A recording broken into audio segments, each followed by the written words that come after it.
Le mouvement de grève lancé par certains syndicats de l'éducation nationale s'intensifie, orchestrant ainsi la paralysie des cours dans certains établissements scolaires. C'est ce que nous rapportent Cédric Molé Malonga et Thierry Aldo Mondaka.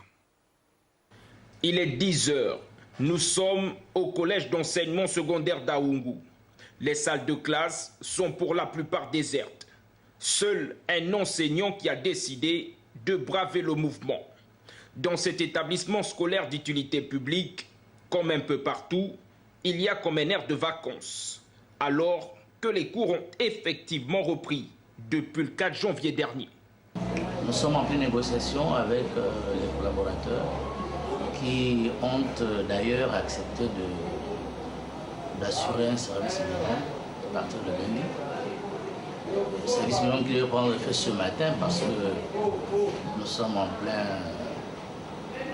conseil de classe, puisque nous devons remettre les bulletins aux parents d'élèves le samedi 16 janvier. Juste à côté, l'école primaire publique d'Aoungou. Pas la moindre ombre d'un élève ou d'un enseignant. L'établissement est complètement fermé. On peut dire que cette grève tend à prendre de l'ampleur, bien qu'ailleurs, comme ici, au lycée Georges Mabignat, on n'est pas solidaire des grévistes. Élèves, enseignants et responsables de l'administration sont présents et les cours se déroulent normalement. Les enseignants du lycée Georges Mabignat n'observent pas ce mouvement de grève. Les cours se déroulent normalement. Ce lundi matin déjà, les services du ministère de l'Éducation nationale sont ici pour constater sur le terrain l'effectivité des cours au lycée Georges Mabignat.